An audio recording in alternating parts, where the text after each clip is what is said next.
ఎందుకంటే నశించిన దానిని వెదికి రక్షించుటకే మనుష్య కుమారుడు వచ్చాడు. మన కుటుంబాలు నశించిపోయిన స్థితిలో ఉండగా, దేవునికి విరుద్ధమైన స్థితిలో ఉండగా, యేసు నీ ఇంటిలో అడుగుపెట్టి నీ ఇంటిలో ఉన్న శాపాన్ని తీసేశాడు, నీ ఇంటిలో ఉన్న పాపాన్ని తీసేశాడు, నీ ఇంట్లో ఉన్న రోగాన్ని తీసేశాడు. ఎప్పుడు భార్యాభర్తలు కొట్టుకుంటూ తిట్టుకుంటూ ఉండేటువంటి భార్యాభర్తలు హృదయాలను దేవుడు మార్చేశాడు. భార్యాభర్తలు ఐక్యతగా సమాధానంగా జీవిస్తున్నారు.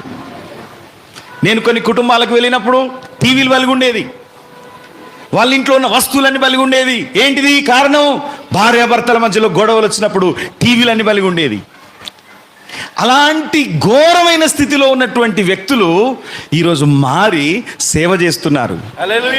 భర్తలు భార్యల్ని తాగొచ్చి కొట్టేటువంటి భర్తలు మారిపోయి భార్యలను ప్రేమిస్తూ సేవ చేస్తున్నారు. ఈరోజు ఒక మాదిరికరమైన కుటుంబాలుగా, ఆశీర్వాదకరమైన